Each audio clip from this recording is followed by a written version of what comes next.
We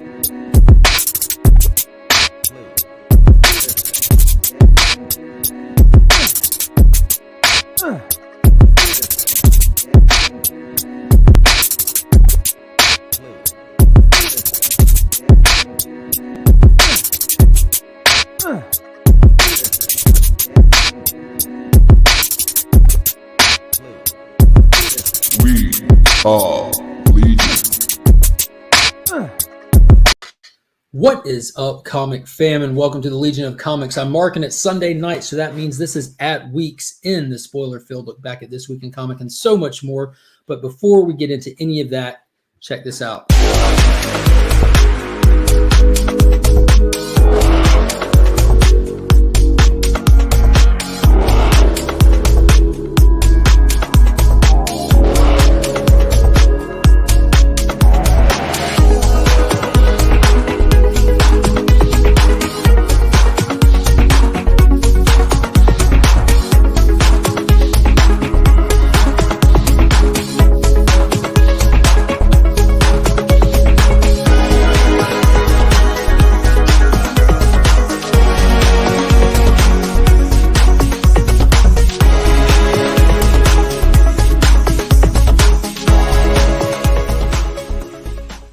Let's give a quick shout out to the channel sponsors, Big Time Collectibles. If you're in the market for any high-end ratios, any amazing exclusives, or just placing those FOC orders, be sure to check out BigTimeCollectibles.com. They are the sponsor of the monthly Legion Loot box for all the channel members, and we are going to be doing that giveaway tonight. Also, if you're looking to get any books cleaned or pressed, check out Justin's Comics over on Instagram. Do not forget to use that promo code We Are Legion to take advantage of that buy two, get one free special that we have running.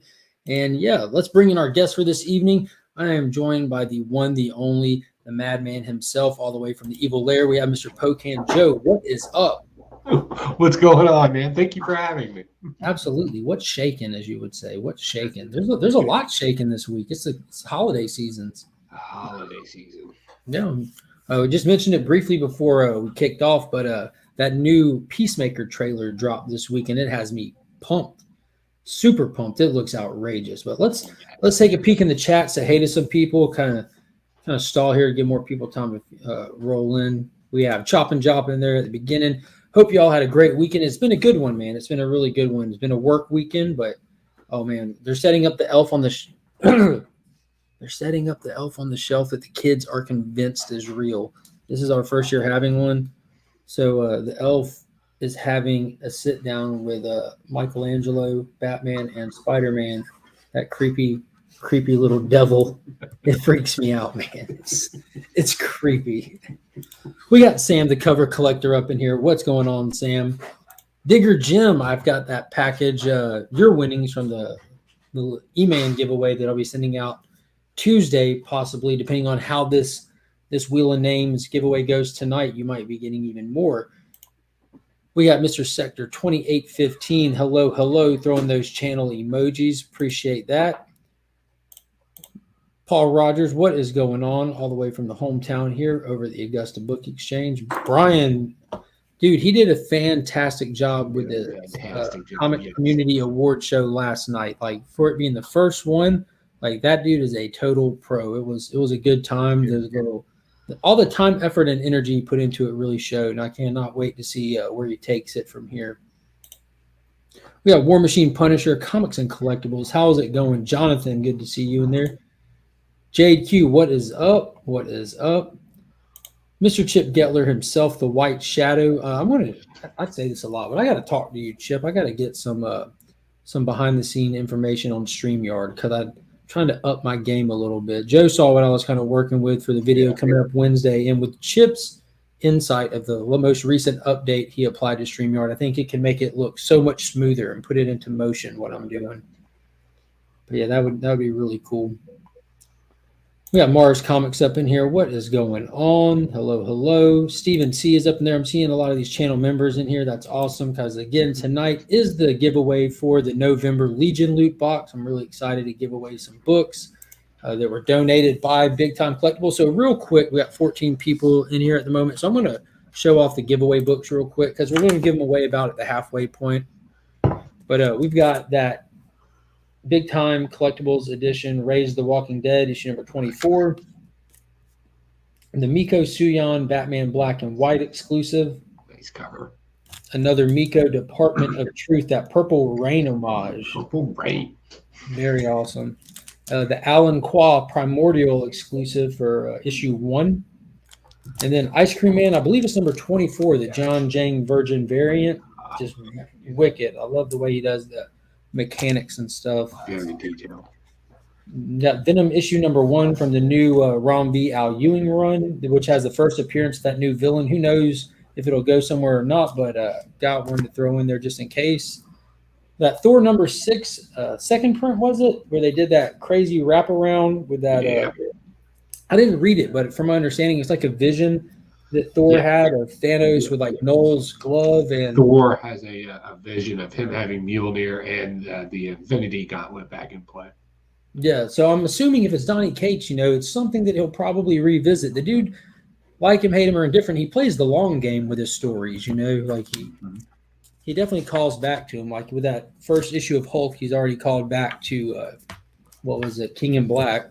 Yeah. So because Morbius is coming around, we got Morbius, the Living Vampire, issue 1, a variant of that, just in case someone is not familiar with Morbius, get a little bit of that in their life.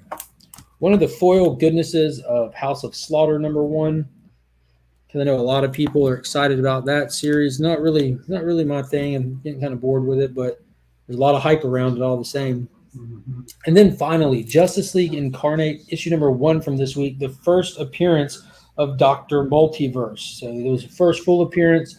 He had a small little piece of her on the cover there, but this is an homage to Secret Wars 2 issue 1.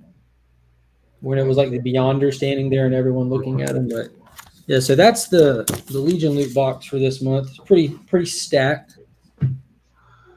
That's a hell of a prize giveaway box. It really is. Well, I hope so. Mar said I didn't really care for it too much. Beckerman, what is going on? You will appreciate the video coming out Wednesday. I actually took you into consideration when I was making it. Nice. You'll understand when you watch it. But real quick, so obviously Hawkeye is a big thing going on right now. Are you up to speed on Hawkeye? Did you catch that 3rd episode? Yes, me and the wife, we sat down. Well, we had to start them over because I started watching them without her and learned a very valuable lesson. I learned that the hard way too. But we got all caught up, and it was kind of cool because I like this because my wife's not deep into comic book lore, so I got to kind of share things with her, but you're not spoiling the show at the same time, and where the whole theory of kingpins kind of being played into it. So yeah, we've really been enjoying it. Kind of wish they did something a little cooler with the swords, though. Like Yeah, they still have room to though. They still have room. They still kind of.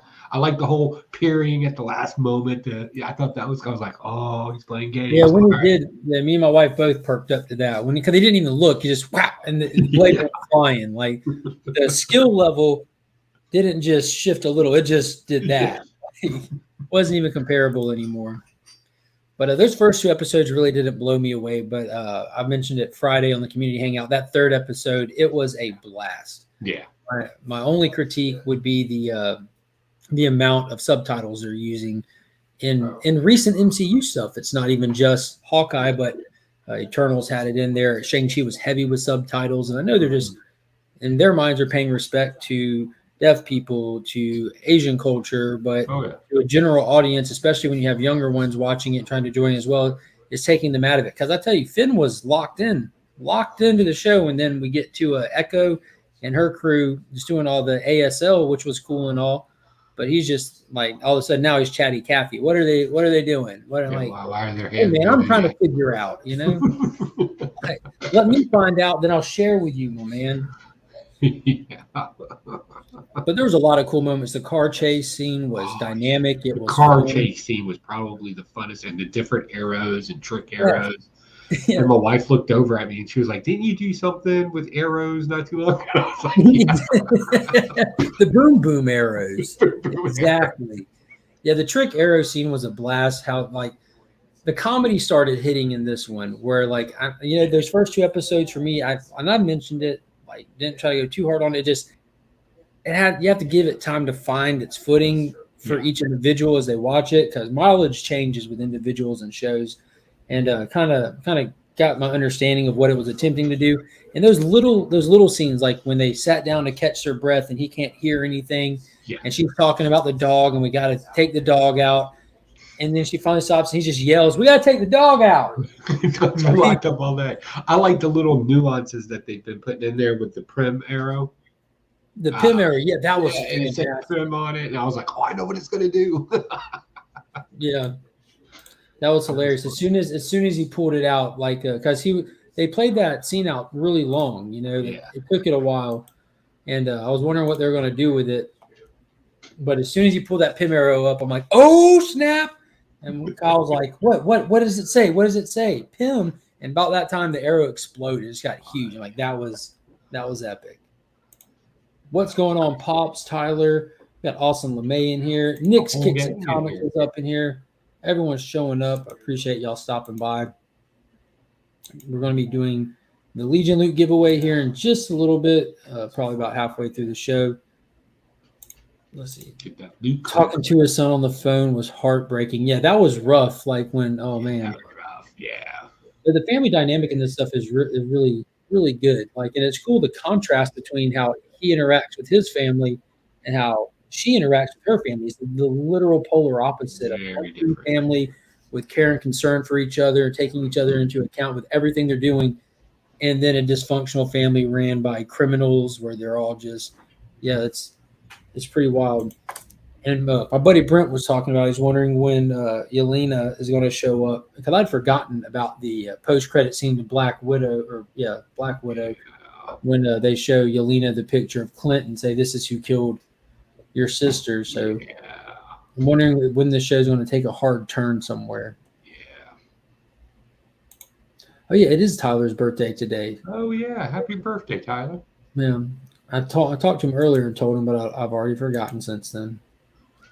In that case, I hope you win this giveaway, and we'll call it your birthday present that you paid for yourself. Good morning, shop. Next episode, we'll find out Swordsman and Barton know each other. That would be cool. We should see that, because that would be, another little wink to the comic books. So I'm not up to speed on the Swordsman. I'm more than aware of who he is, but I really know nothing about the character or his backstory. My dad, it's one of his more favored characters in Marvel, and I know you share that too. We talked about that, but give us a little insight on who and what and where the Swordsman falls into place in comics. The show's not too far off from it. He's an extremely charismatic, boisterous type person, right, that has skill to back it up. His whole shtick is years of studying swordsmanship and arrows, and then always trying to make money from that. He is a collector of swords. And then once you kind of get out of the Silver Age and get more into your Copper and Bronze Age storylines, he eventually gets onto the Avengers, gets kicked out of the Avengers because he's a jackwagon, starts making some really bad decisions that kind of took the character into a dark place. And then here in modern times, he was part of that whole Empire run where he was the father figure of the new emperor. I forgot about that. He was really just a plant version. Yeah, I've forgotten all about that. I'd read that. That was one of those attempts at reading more Marvel. I'm like, I'll pick up Empire. Maybe it'll be fun. No. It was not anything recognizable under Swordsman as far as I was. It was a horrible read. But all in all, basically his whole back stick is he was the guy that taught Hawkeye to be Hawkeye. That's his stick. So Beckerman here said, in a Hawkeye backstory show, I wish there were more carnies. Nomads really smell like cabbage, small hands. So he did him with the Austin Powers reference. I like to pride myself in always catching Beckerman's references. I'm at least like 90%. Yeah, small hands. What's the other thing? Yeah, the Celestial Madonna thing too kind of happened. That was like a flash in the pan moment. The thing about Swordsman is he's always good to bring in as this kind of experienced, wise guy. But the truth is, he's just a wise ass at the end of the storyline. Yeah. So DJ Link said he's not expecting to see Elena show up. And I mentioned that too when I was having a conversation earlier about it. And then it kind of got brought back up, the after scene credits. So I'm wondering how much they're gonna try to, I don't know, Marvel can direction shift so quick. I don't know if that would be like a major narrative for the show, or if like it could just be like the next closer to that story. Could be like toward the end of the show kind of thing, like an after credits to this show could be like bringing that together and trying to move that narrative to a big screen project. I don't know. That could be a driving force to get Yelena into a team on the big screen or something. Mm-hmm. I don't know. I'm sure they'll bring her back in some way, shape, or form. And of course, it's got to be in the Hawkeye run because there's nothing really dynamic about that. I think the big connecting piece there is obviously he still misses Black Widow, his friend, and of course her sister's out there running around now. So there'll be the heartfelt moment there, I'm sure. Yeah. Swordsman became a plant and married a Celestial. Sometimes you got to do what you got to do, though. You know what I'm saying? You got to do what you got to do. Yeah, I could see Yelena in an after credit after the last episode. Will we see Kingpin? I think Tyler's referring to the show because I saw where people were talking. I saw a post where, like, when you see someone grab her face when she's a little girl, they're like, yeah.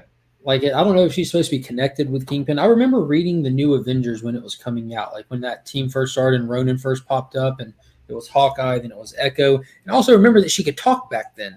Like, I don't know if they've changed her since then, if there's some retconning going on, but she had the handprint on her face and she could say words. Yeah. So now she doesn't have the handprint and we have to read stuff. But that'd be cool if they brought Kingpin in. I think Vincent D'Onofrio was a fantastic Kingpin. And we know that we're getting Charlie Cox in some form or fashion in 2 weeks in this new Spider-Man movie. It's just going to happen. He's going to be in there in some kind of lawyer capacity. I don't think he's going to be rocking the suit being Daredevil, but we're going to see Matt Murdock. Yeah, I agree with the chat right now. I do believe it was this Kingpin's not going to be like the father. I think I thought I heard something about an uncle in there too. That it was actually, and that's where the little pinch on the cheek came from and the eye from. So I'm assuming I'm kind of on the uncle train with everybody else, but it's Marvel. They can do whatever they want.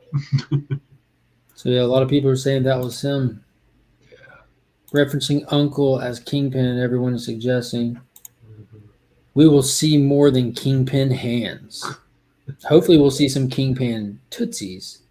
Yeah, if we see some Kingpin tootsies, we're in there. But yeah, overall, this episode was definitely a blast. After this much action in this episode, I'm expecting a slower episode next week with more of that gangster family dynamic than anything. Because this episode was just start to finish adrenaline-fueled chase. It was awesome. Yeah.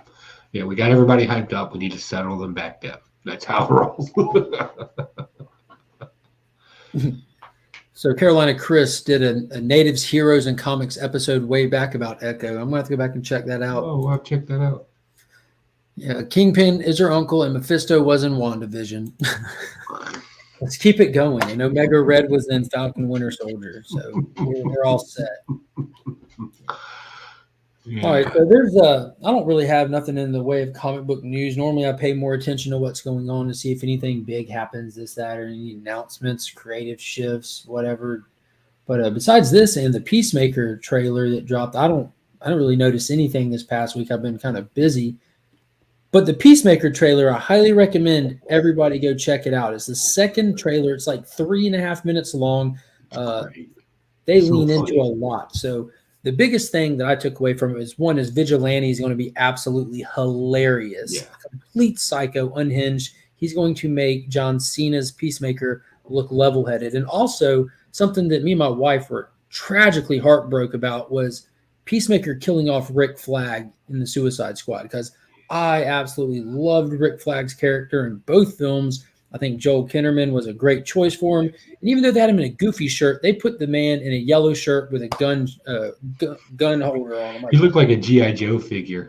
He looked like Rick Flag out of the comics too, though. You know what I mean? Yeah. But the fact that you can say he looks like a G.I. Joe figure, I mean, that was good casting. They beefed him up. That was amazing. And to see him die, man, that hurt. I don't know why. Like, it hit me the right way. It was meant to do that, and it did it. But that line that he said to John Cena, I mean, John Cena told him, like, please don't make me do this, Colonel. Like, he didn't want to do it. He thought he was doing the right thing.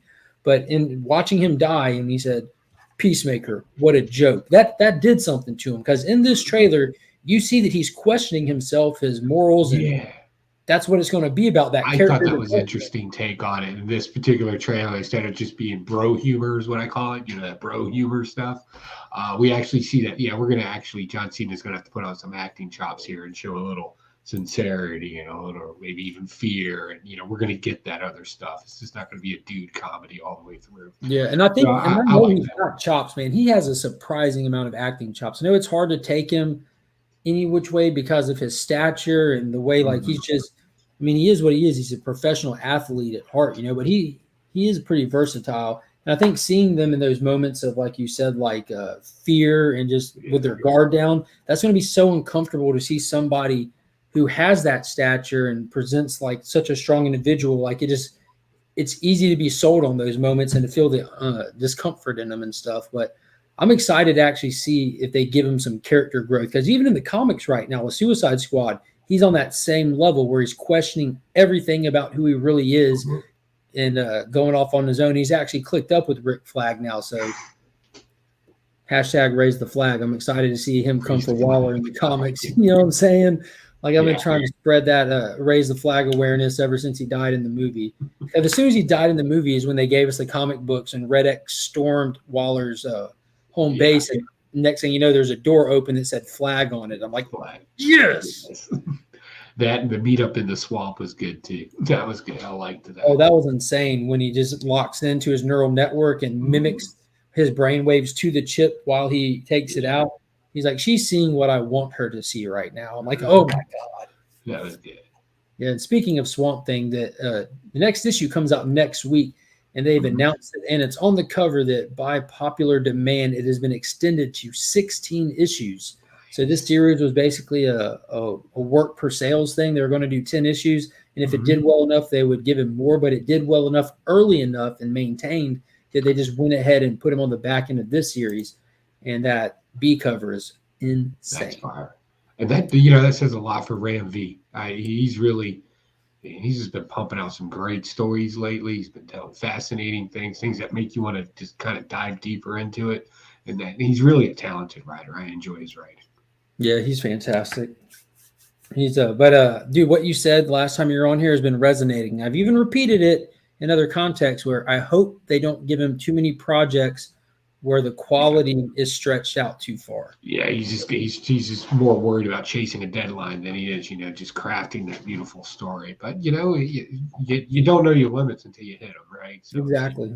If it does happen, But I liken it too with Tynan, because Tynan he's a good writer. Like, again, if it's your taste or not, I'm not talking about. He's quality writer, but he's doing so much right now. It had to come from somewhere to be put somewhere else, and it came out of his Batman run and put into his creative projects, and it shows, because Nice House is home run, Department of Truth, home run. Yeah, but I could say the same thing about Kate. So that for like a year there, I mean, I think he was pumping out like 9.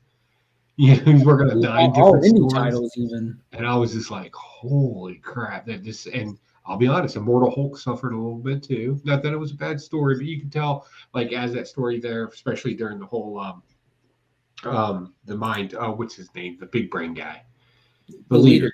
Yeah, you can kind of see that storyline just kind of suffered a little bit, and then there were some other things that just kind of just weren't hitting it for me. And I know it's not Kate. I know it's got deadline, editors, the problems, handbill, everything. And I was just like, it's a shame, because Kate's got some writing chops on him too. Again, if he's not your flavor, he's not your flavor. But to say he's a bad writer is a completely different thing. Dude, I've been convinced myself he's just a what-if writer in continuity. Yeah. Because the things that he does to characters are almost on a what-if par. What if Venom picked up Thor's hammer? Or what if Venom had the power cosmic? What if Beta Ray Bill lost Stormbreaker? What if Venom was a cosmic god? What if Hulk was a effing starship? Yeah, right? But it's just continuity. Like, I don't know.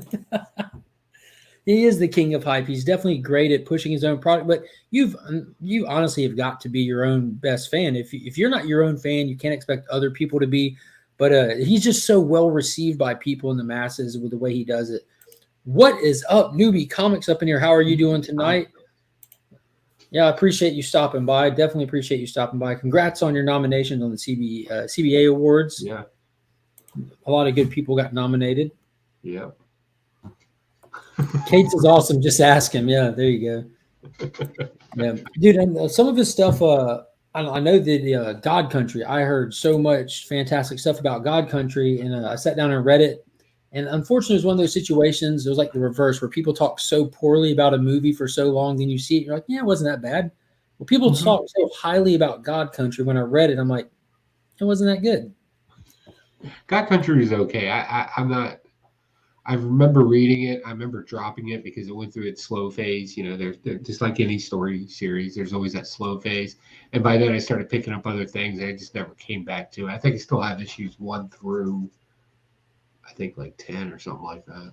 Yeah. I can understand that sentiment that continuity doesn't really exist anymore. I couldn't speak for the Marvel side. I don't keep up with enough monthly Marvels to try to pretend like I could say if it does or doesn't. But as far as DC goes, I can definitely tell you it does exist, and they are being extra creative with it right now and very mysterious with it. But they've kind of gotten cheeky with the way they did this whole omniverse thing, where everything written exists somewhere, sometime.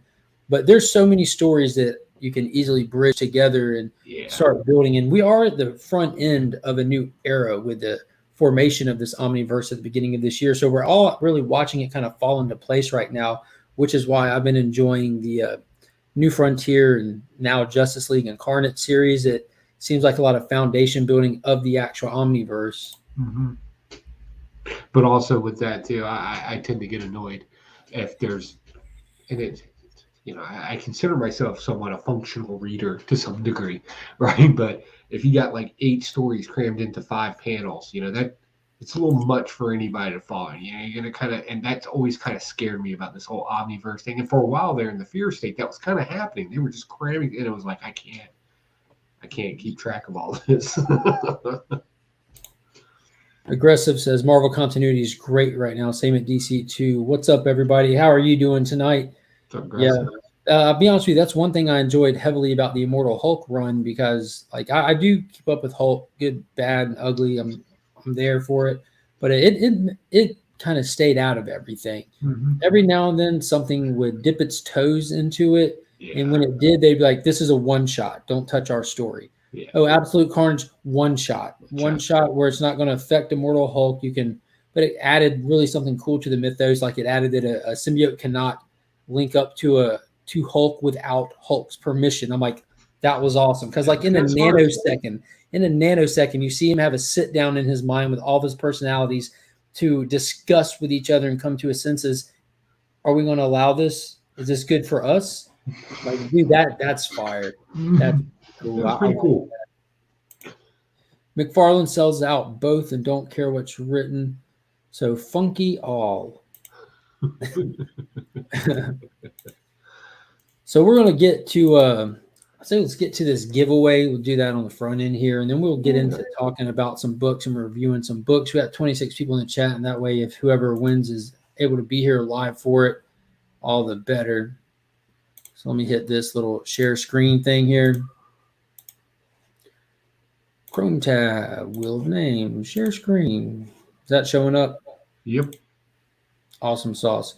So there are, I think it's 36 names for the November entry, and I'm not going to name them all. If you're questioning if your name's on there or not, just hit pause. But thank you to everybody who is a channel member. We got 53 members now. So if all these people on this magical list of names, I cannot thank you all enough for the continued support, and you've been supporting me for so long. It means more than you know. It really does.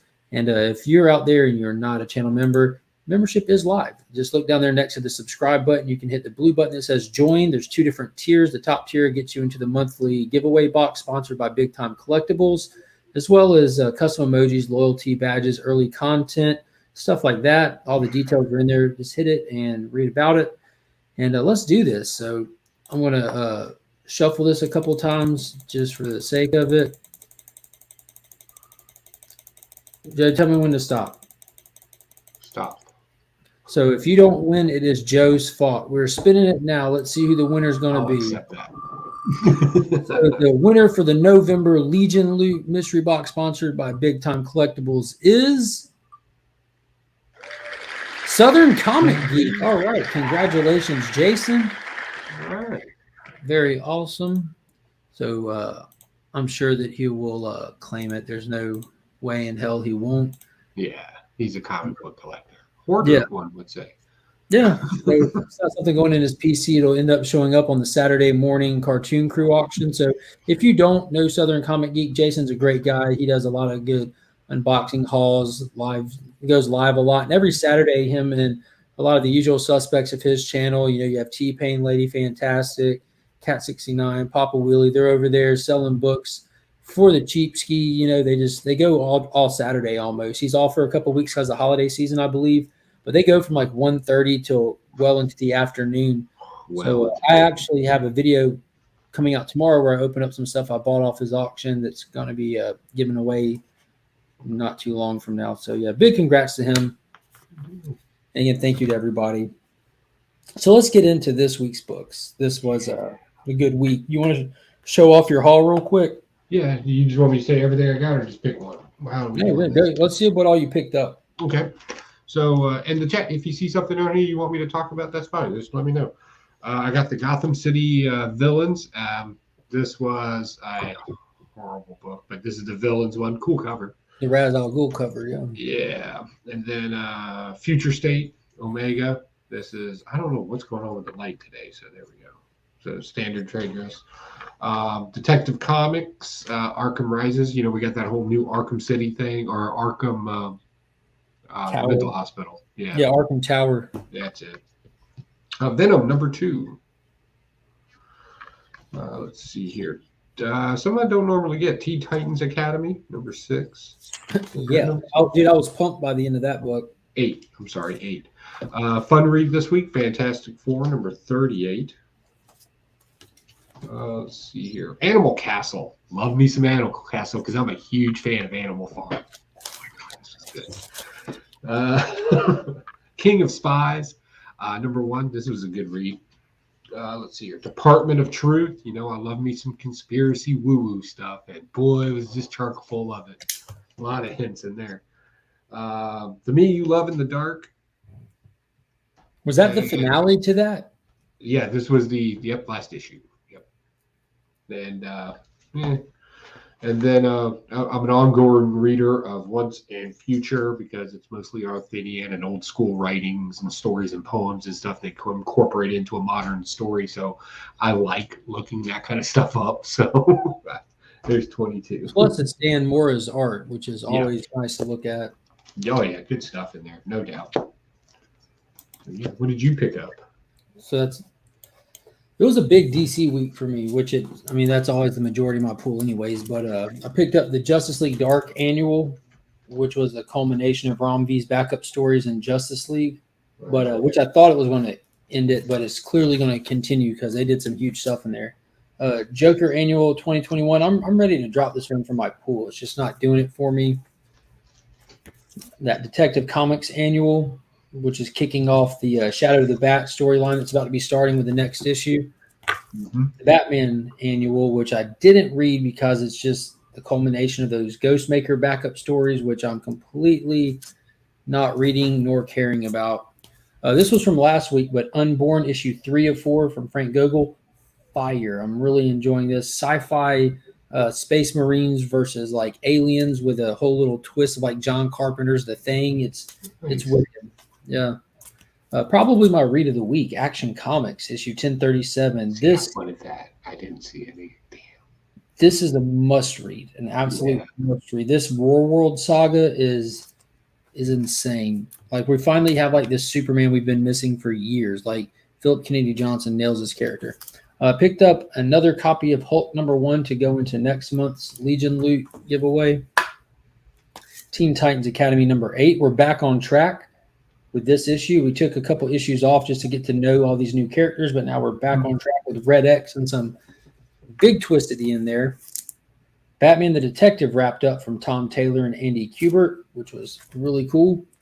Human Target 2 of 7, which is Freaky Friday meets DC Comics. Just a classic body swap mystery, and it is somehow ridiculously entertaining. Really? Okay. I expect it to be horrible. On paper, that is a horrible concept for a comic, but it absolutely lands somehow. The finale to Fear State with Omega. which wasn't bad. A little bit of stupid concepts again by Tynan on Batman, but Justice League Incarnate, which is a close second for my read of the week. That was absolutely fantastic. And then I did get that 1 in 25 for it, featuring Dr. Multiverse on the cover, which I think is just a gorgeous cover. It's like Carol Danvers meets Power Cosmic almost.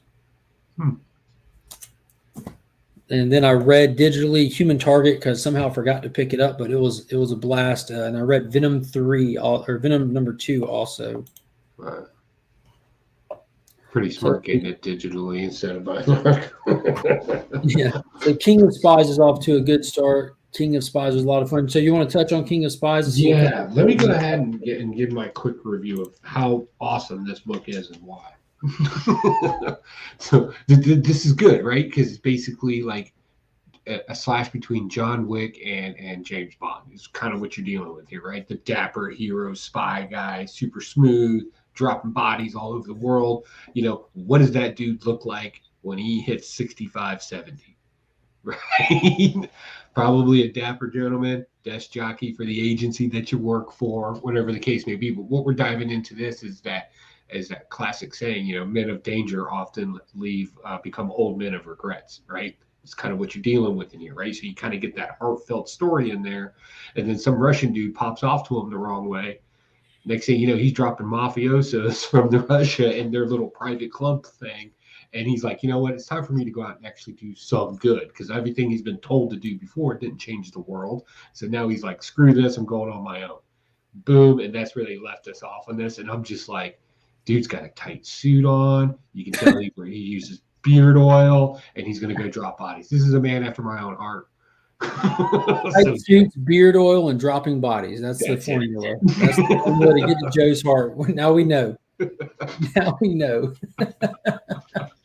I heard a lot of people excited for it going into the week. I know that Small Town Collectibles featured and mentioned it, that he was excited about it on one of his videos. So I say this often, but I might try to go back and read it digital and check it out. I don't think this would let you down. You, given your reading style and what you like, I've known you for like a year now, but I got a pretty good take on what you like. You'll like this. You're going to read this, and you're going to be like, damn. That's how I felt about Human Target, which is like you're familiar with Human Target. It's Christopher Chance, who no superpowers or anything. If someone's after you, you hire him to mimic you, take your place, and take the hit for you, and then solve the mystery. And Human Target 2 dropped this week, and in the last issue, we found out someone took a hit out on Lex Luthor, tried to poison him, but Chance got poisoned instead accidentally. So he's got 12 days to live, 12-issue maxi series. So each issue, we're ticking down the clock. And the way that it's being laid out is awesome. We found out that the prime suspects are the Justice League International from the 80s.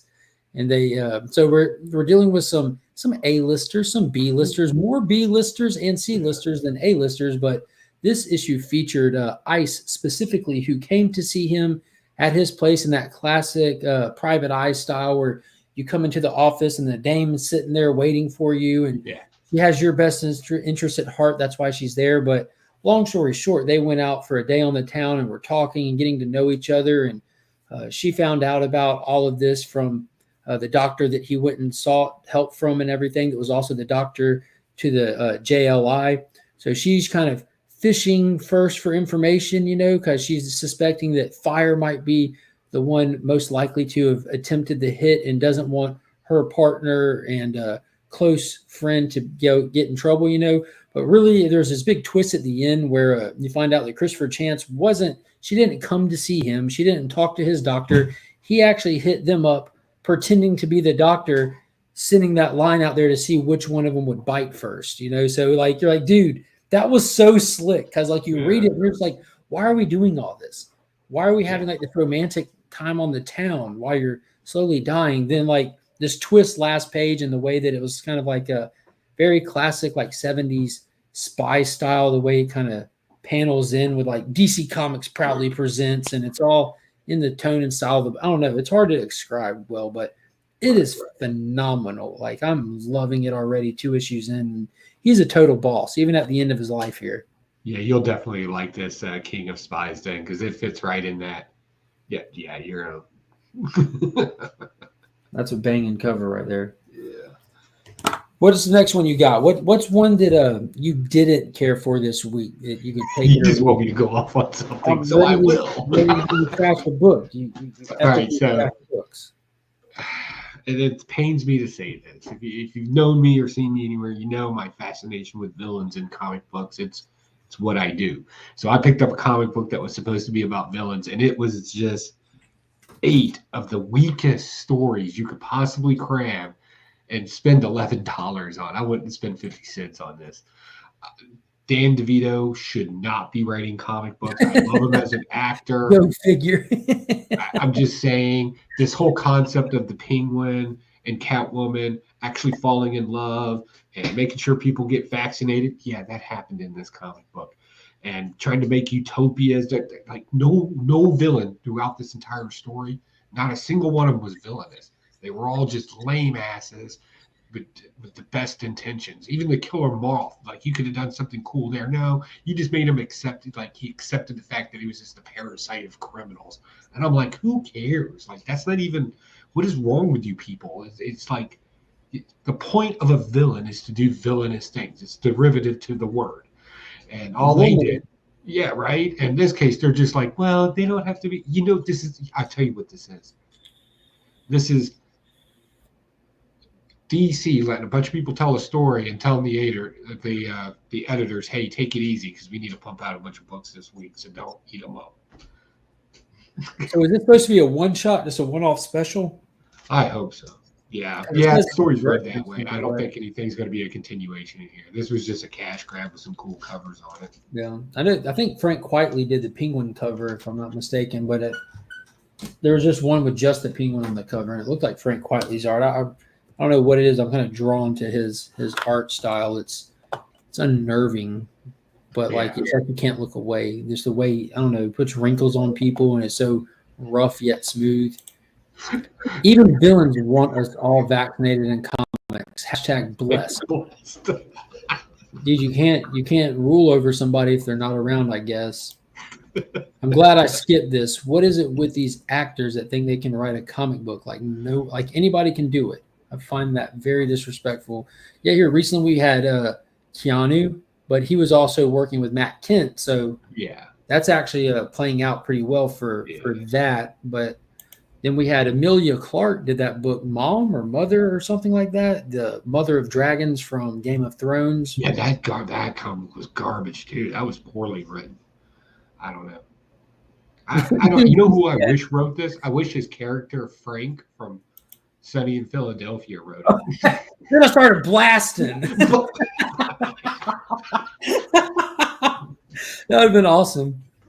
DC is trying to find their Venom, a villain they can make a questionable hero. Harley has moved past that. Yeah, you've been seeing that a lot with villains. Like Poison Ivy is kind of borderline. She's at that point where just like, leave me alone. Harley's been running around with the Bat family, which I've talked about a few times in recent time here. If they would just let Harley kill Punchline, like when a new creator comes over, let Harley kill Punchline in front of Batman, thus putting her back on the villain team. She's out. She's no longer hanging with the good guys. But if they let Harley slit Punchline's throat, because that's how the first interaction went. Harley kind of went in hot-headed against Punchline and got her throat cut open and left for dead. So, like, if she could just return the favor in like epic Harley fashion, because I like Harley. I don't have anything against Punchline. I just don't think she's a needed character. She adds nothing to DC Comics in my opinion. She's not interesting. I don't think she takes away anything but they're throwing her away anyways. Tynion created this character, then they've shelved her in the back pages of Joker with a goofy story of her in prison hanging out with Orca. It's all pointless. I mean, to be fair, he did play the Penguin. He's not just an actor. It's a little more interesting. The story wasn't, though. Like I said, if he would have channeled some of this villainy stuff, that would have been one thing. But he didn't do that. He literally wrote a love story to himself. I'd be more interested in more like Nicholas Joker, Keaton Batman. Now, if you let Jack and Michael write Batman 89 with no writing expertise or experience ever, let them do it on a bar napkin and then Make it a wet bar napkin at that. Force him to write it on a wet bar napkin. It would still be better than the current Batman 89 because that book is trash. Yeah, that is some trash. Let's see. Yeah, Big Notch hit me with some big news today. He said that Greg Horn, the artist, asked when I was doing my 1,000 subscriber giveaway because he went to a con today. I'm like, what? He knows me? And Nosh had ordered something, ordered an AOK Greg Horn grab bag that he sent my way. It hadn't got here yet, but from Nosh doing that, now Greg Horn is aware of my channel and was inquiring about my channel, which is very, very interesting. So nice. Yeah, I wonder if Greg Horn knew the date of my 1K subscriber. I wonder what that would mean for Greg Horn, what Greg would have in mind. So I think I would like to find out the answer to that question. That's an easy reach out. Just DM the guy.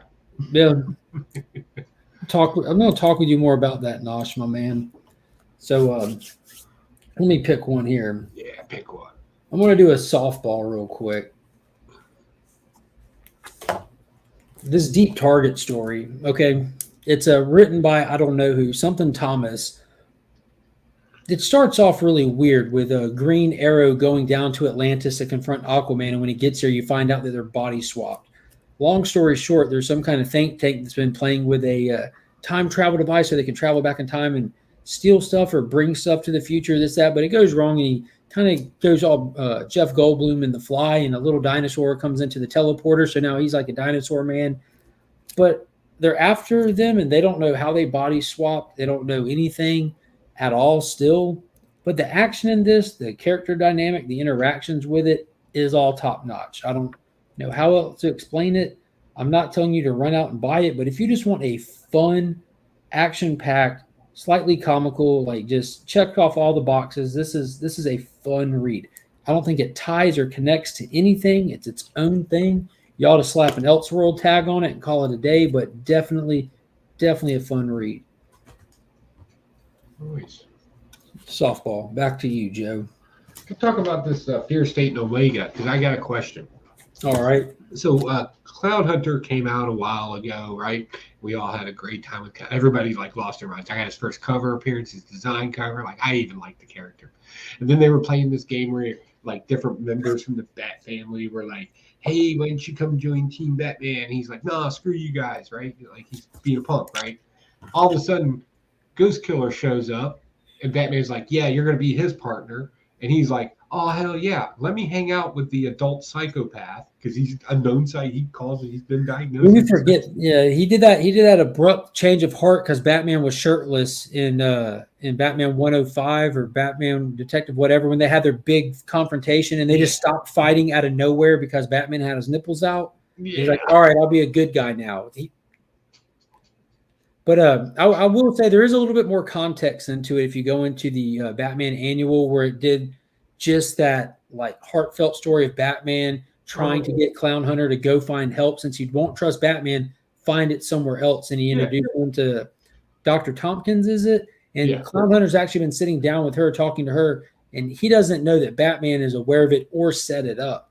So he's had some kind of character growth that's happened off the pages that you can kind of just extrapolate yourself from that. But agreeing to go with Ghostmaker, I think, was more of like a play because, you know, Ghostmaker is that psycho. He is that edgelord kind of guy. So it's his Robin now, man. We just have to face it.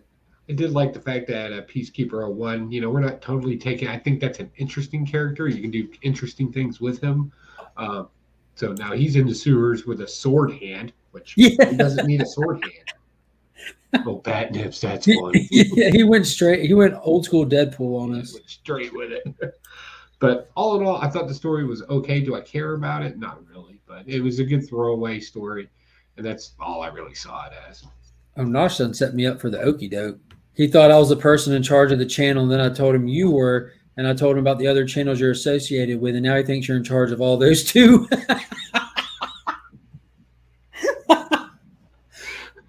You got a multimedia empire, son. Yeah. So what this book did do well, though, it did like kind of give us a nice little taper out of Fear State.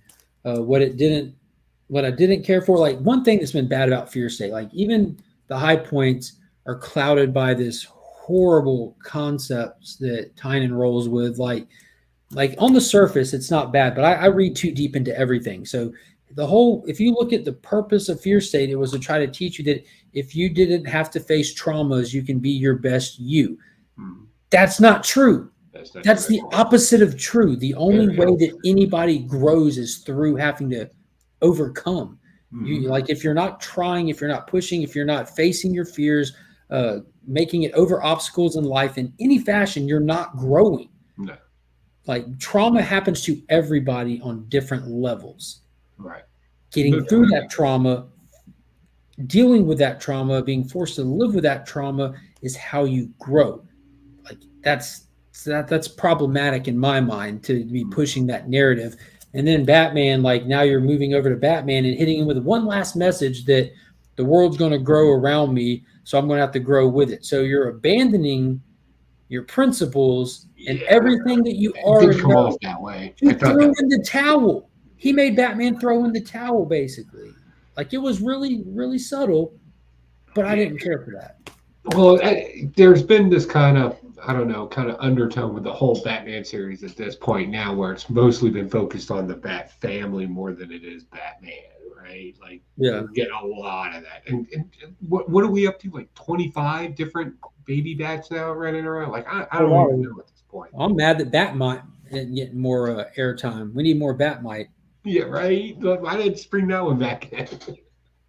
Hell, throw a cape on Starro and call him Robin and just get it done already. Dude, why are you BSing? Jarro was my favorite part of Snyder's Justice League run. And his run wasn't bad. Jarro was just that cool. He was like the best sidekick Batman's had in forever. That little starfish rocks. But Riccardo Federici, who did those beautiful 1 in 25 variants for that extensive time, he did do interiors in this as well as Alpha, which, man, they look good. Like, I don't know if that's just like a treat to get him every now and then on an interior, but his pencil work is top notch. Oh, yeah, no doubt. No doubt.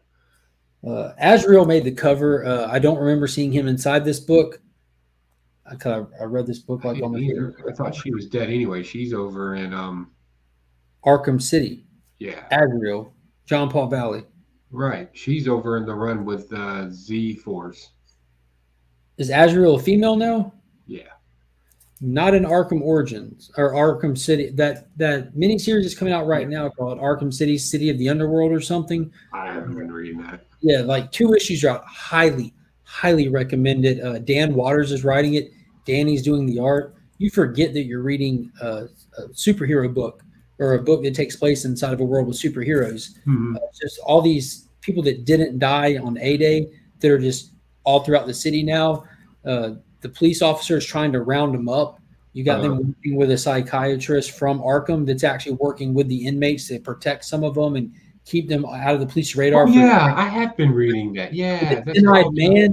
Yeah, I've been reading under the bed, contemplating eating the kid. I have been reading that.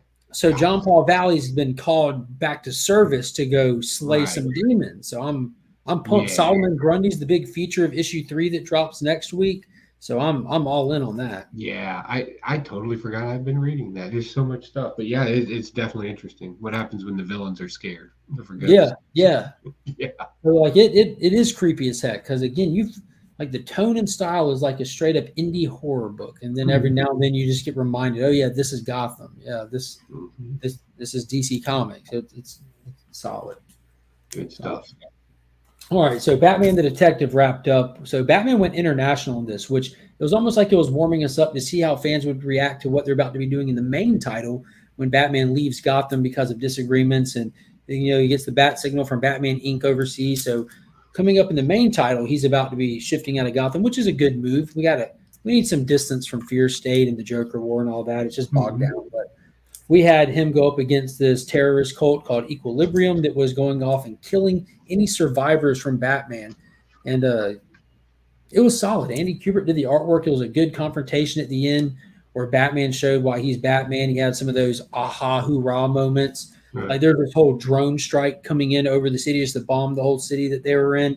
And the drones show up and everyone's like, what are we going to do? And the the bad guys hit the button that says fire and the drones don't move. And Batman just stands there all confidently out of nowhere. He's like, don't worry, they've been reprogrammed.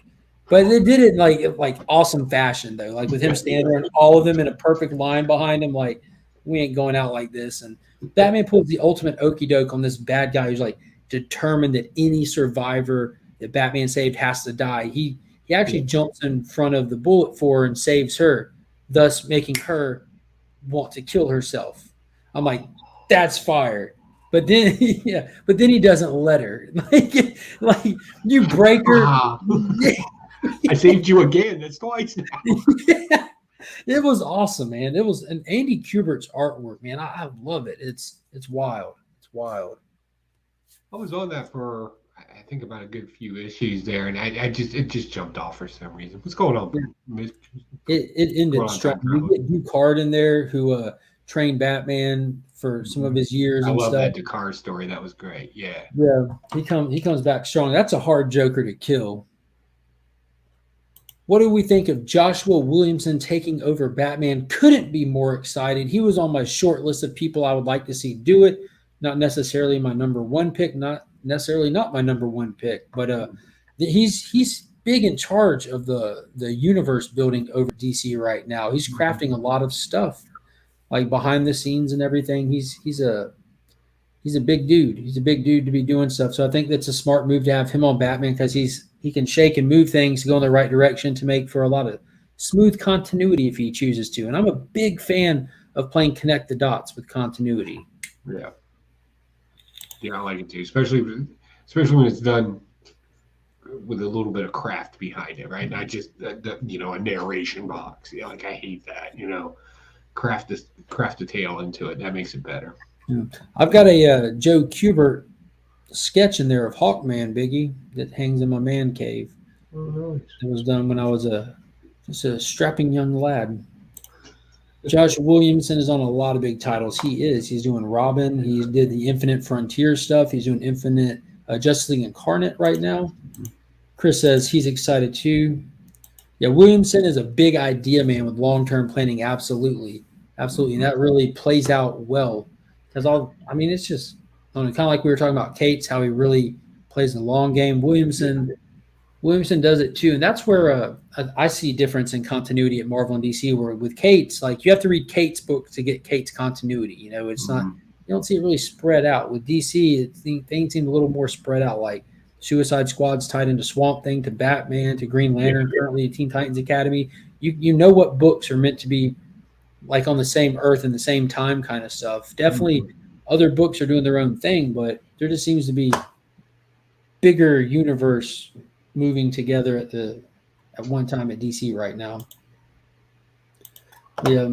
Speaking of Joshua Williamson, let's go ahead and hit it. I know you didn't get to read it, but I'm going to shove it in your face. Justice League Incarnate. So this is the direct follow-up to Infinite Frontier, the 6-issue miniseries that Joshua Williamson did, which set us out into the first look at the Omniverse that was explained and teased at the end of Death Metal. So this is the book that's really breaking down and showing us what's going on with the current foundation of the continuity at DC Comics. It's also building up and teasing us to I swear it's got to be our next big DC event. Like how we have these like huge events and stuff, like the Crisis and all that kind of stuff. But we saw in the directly after Death Metal that Darkseid has returned with his final form. Darkseid, his truest form ever. He actually killed the quintessence, like DC's Illuminati of the most powerful cosmic characters. He killed them all. Like it was nothing. He's recruited Psycho Pirate, and he's starting to kind of drain energy from all these different planets into what he calls Earth Omega, which is like the dead planet that he's kind of ruling from. And he's using Barry Allen the Flash as a cosmic battery and gateway because he's trying to crack the multiverse to drain the power from the other side, whatever might lie out there. So we have the Justice League Incarnate, which used to be called just Justice Incarnate. So you have President Superman, Captain Carrot, you've got Thomas Wayne Batman, and a cast of characters from all over the multiverse that have come together like butt cheeks to try to face him and stop him. And they failed miserably in that last series. Like the finale to Infinite Frontier, they just went out like a bunch of sacks. I mean, they weren't ready at all. ended on a cliffhanger, and it picks up directly with this issue with them going to recruit more people. And that's where we're at. So we get introduced to this new character, Dr. Multiverse. I forget what number Earth she's from, but she's blamed for the death and destruction of, it's wherever Machine Head was from. Like, she's blamed for a lot of stuff over there. So she's kind of on the outs. And Machine Head, who betrayed his team at the end of the Infinite Frontier, his whole team gets killed. Like a villain of theirs shows up and wrecks and kills them. Then Darkseid shows up and wrecks and kills him. They actually knew Machine Head betrayed them. They made a deal with Darkseid to leave our planet alone. We'll help you get the rest of the multiverse. And Darkseid's like, I don't keep promises, and it starts breaking necks. Like, it was. I always like Darkseid as a character. Yes, he's one of my favorite villains ever, hands down. As a matter of fact, I'm going to be debating on his behalf here soon. That's a freebie. Like, he did a Darkseid clean sweep the knockout the last time he was even in it. Like, there's really, like, on a one-on-one basis. I mean, what are you gonna do? What are you gonna do? You got better odds than you did last time with Lex Luthor. Yeah. So she apparently is a character that is able to travel between these multiverses. She actually has multivision, where she can actually peer into the multiverse and see stuff. So those are just some of the powers that we've seen from her so far. So we know that she's going to be instrumental in traveling the multiverse, getting around in it. I don't know how powerful she possibly can be. So right now, all we really know is she's a means to getting around more than anything. But she clearly has. Is she a magical character or a cosmic character? Pure cosmic, man. I'm all in for. So we do have the Flash from China from Earth Zero. That Barry is her mentor, who was kind of like, she was the one that got pulled into the team that they needed her because they needed some of that cosmic treadmill action. But she's not sure of herself at all. She's completely fearful, and she's like the rallying character. Like, you ain't got to believe in you, just believe that I believe in you right now, and run. We're about to die. You know, it's like, do your thing. Yeah, it was cool. It was really cool. Yeah, Captain Carrot for the win. People need to start grabbing these old DC keys before the shift comes. I've been saying this for over a year now, and I have been sweeping them up myself. In the past year, I've picked up first Nightwing, first Teen Titans, first Deathstroke, first Darkseid, the other first Darkseid. Like, I have been clean sweeping DC keys like it's nothing. And I've been telling people, shop where the market is not.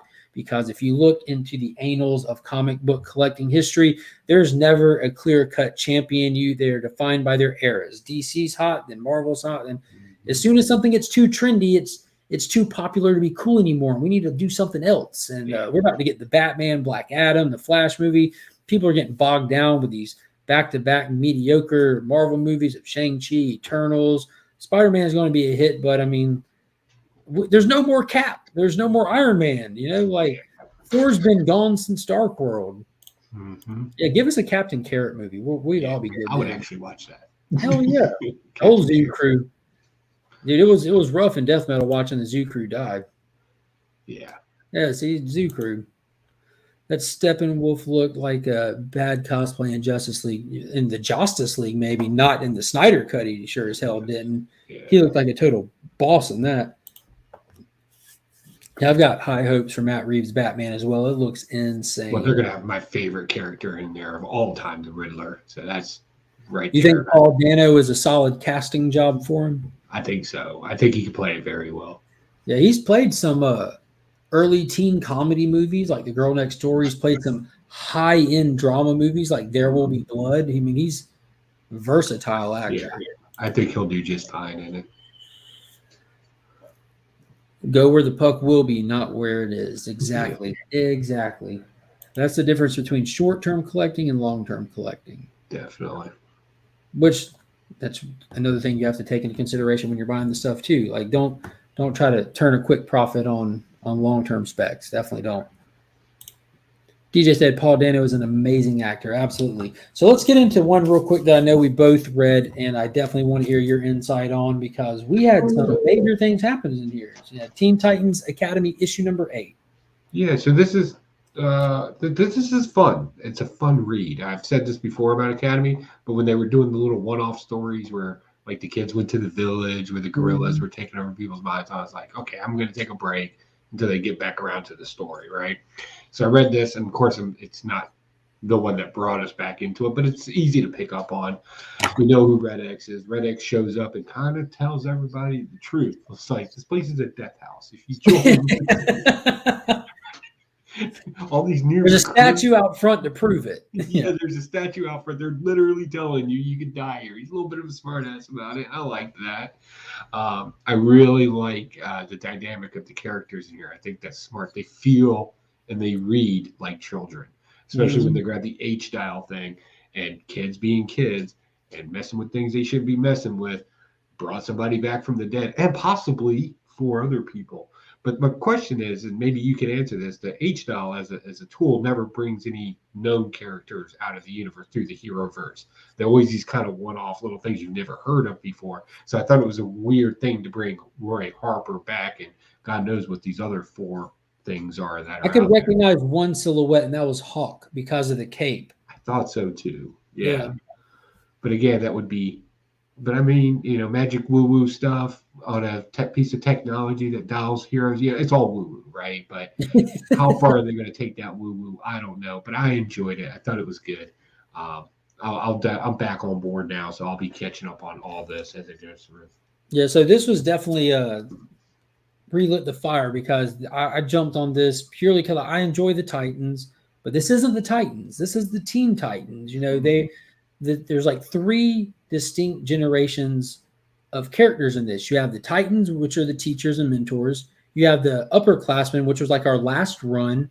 And then you have the freshman classmen, which that was the reason for the weird 4 issues we just took, where all the way up to I think it's like issue 5, we were heavily focused on the dynamic in the tower of their power sets, of their training, of what to expect, and Red X sprinkled all through it. Then all of a sudden, we're in basically little one-shots where this group of new characters are doing something goofy, or this group of new characters are doing something weird. And it was just for the sake of spending time with this huge new cast of people we've never seen, just to get kind of familiar with them and experience them.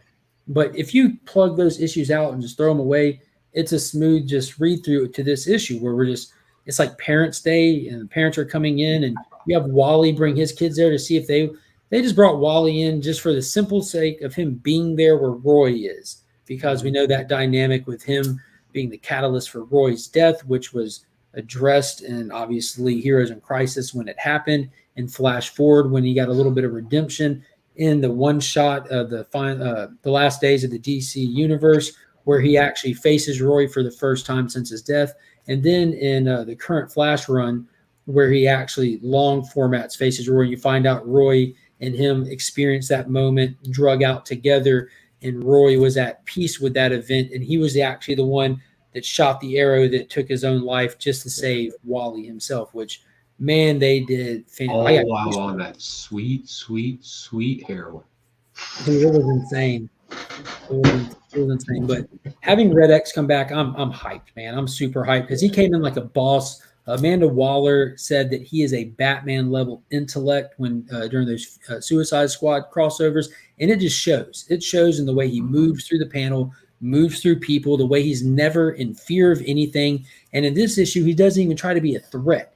He's trying to show them that he's not being a threat, that he's trying to help you. Like, I'm telling you, these people are bad for you. I'm telling you, like, come with me. These people ain't worth your time. As you can see, I'm not fighting them. They're trying to fight me. Yeah. It was slick. Fair. Yeah, he broke into the place, but yeah. I just want a Swamp Thing before it does. Yeah, the Swamp Thing TV show that they did for the DC Universe app was phenomenal. So good. Yeah, Paul Rogers brings up a good point, and I think that's smart too. Yeah. Yeah. Kind of work Jericho back. And any of them have that curly hair because they'd have to use some very specific features to make them identifiable. So like with Hawk, it was his cape.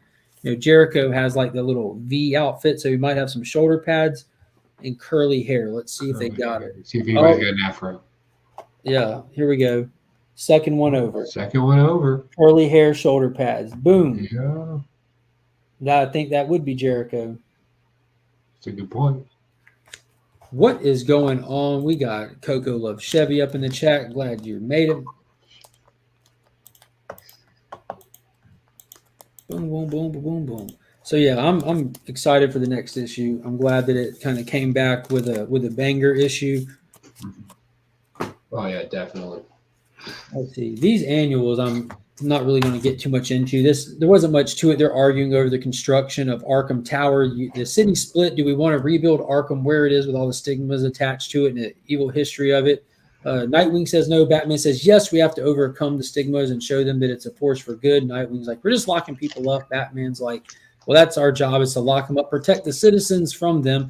And Nightwing says we need to be doing more. We have to help them, not just lock them up. And it's kind of setting them off to have a dynamic shift so Batman can leave Gotham in their hands for a while. Yeah, agreed. Although I will say one thing, I'm not a fan when somebody has a commentary with no solution to it. So like in this one, he's complaining about the mental health system and the way it works today and blah, blah, blah, blah, blah. But at no point, we need to help them more. That's an empty phrase, right? It doesn't mean anything. So what is that? I hope the writer's not like trying to criticize what mental health is today, because you can always go back 50 years, right? If you want to talk about bad situations, right? I just got done watching Boardwalk Empire where they're cutting the madness out of people in asylums. They did that, right? So, and again, we'll cut it out. Yeah, I'm not saying it's perfect today either, by no means. There's always chances for advancement, but stating the obvious facts, I'm sorry, I always find that to be a weak and cowardly thing to do, where you're trying to stand up for something, but you don't quite understand it, nor do you provide any answers to it. Mm-hmm. Yeah, it's Captain Obvious moment kind of thing. Yeah, right? Like, hey, breaking the law is bad. Now, I did not, I've started to read the Joker annual, which I haven't got through yet. I'm sure it'll be enjoyable. That's the problem with this book. I'm never excited for it. I read it and I'm like, it wasn't bad, but they're kind of revisiting the Killing Joke yet again. Oh, imagine that. Imagine that in this series even. This is like the fourth time that we're taking time out of our regular scheduled program to live in the past, because you're beating a dead horse at this point. Again, you can write an entertaining, a well-crafted story, but why are you writing it? I hate it when they did it the first time in that book.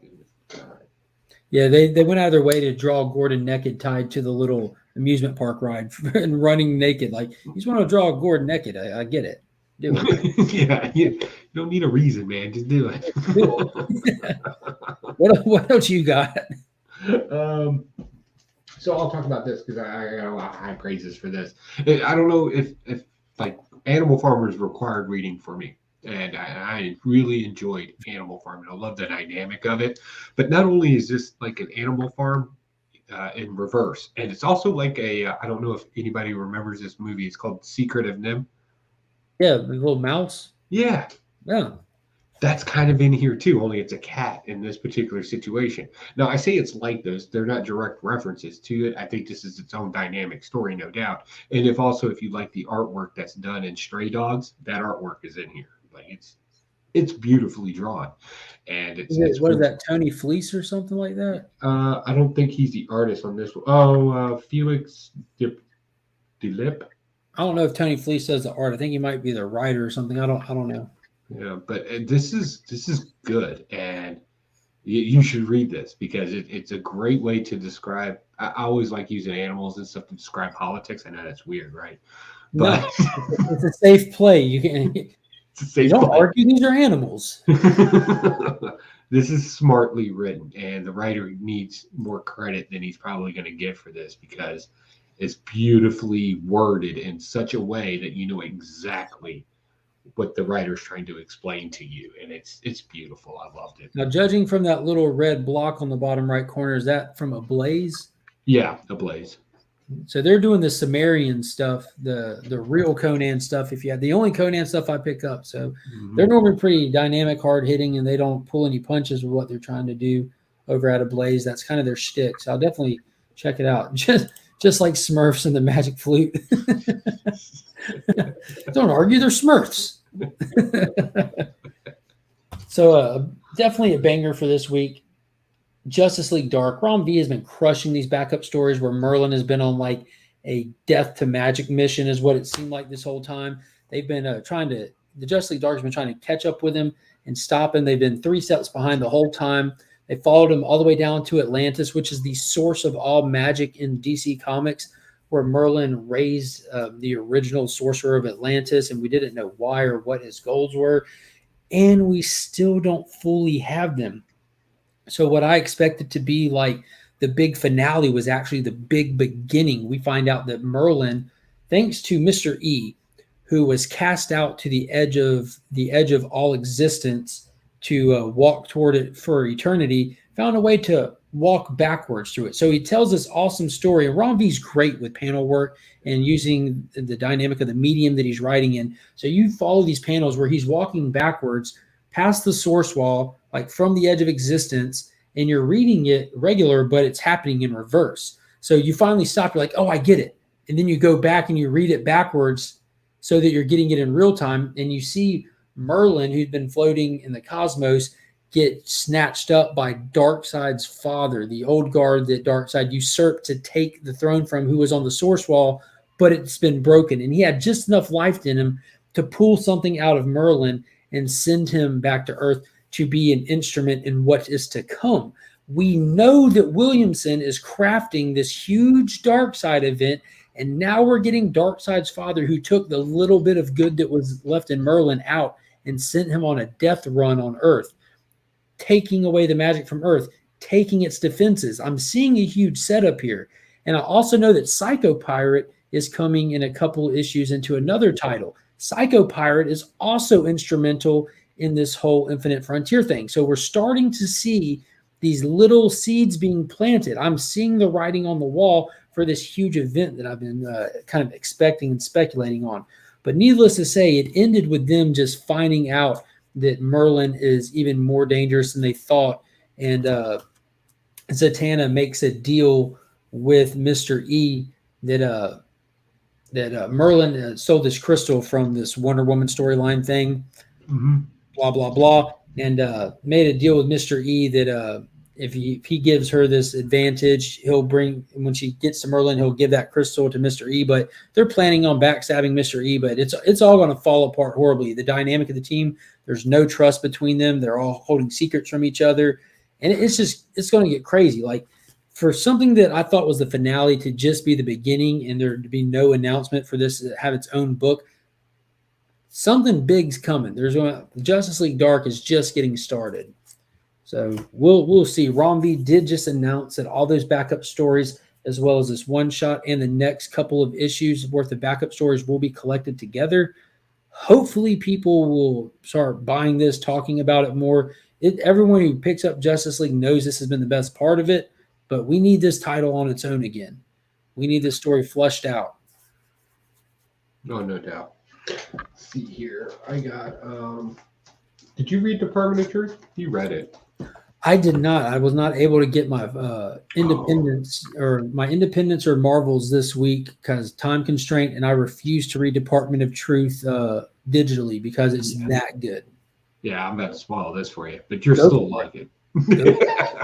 This is so. The Department of Truth, as you go through, it kind of hit and misses in some areas. This one takes conspiracy levels to a whole new level. Was this the Scientology issue? Kind of, sort of. It's more like Aleister Crowley. They mentioned it in here, but it's mostly Aleister Crowley and President and L. Ron Hubbard's meeting together and doing witchcraft stuff and big brain stuff in a house, right? Which actually happened. That's fact. They actually were roommates together and heavily into some darker bullshit Aleister Crowley stuff. They also, I loved this concept of one of the guys, Oswald. He goes they're interviewing a person to find out more about this particular incident with Aleister Crowley and all these guys with a conspiracy theorist type person. And he goes to shave his head, right?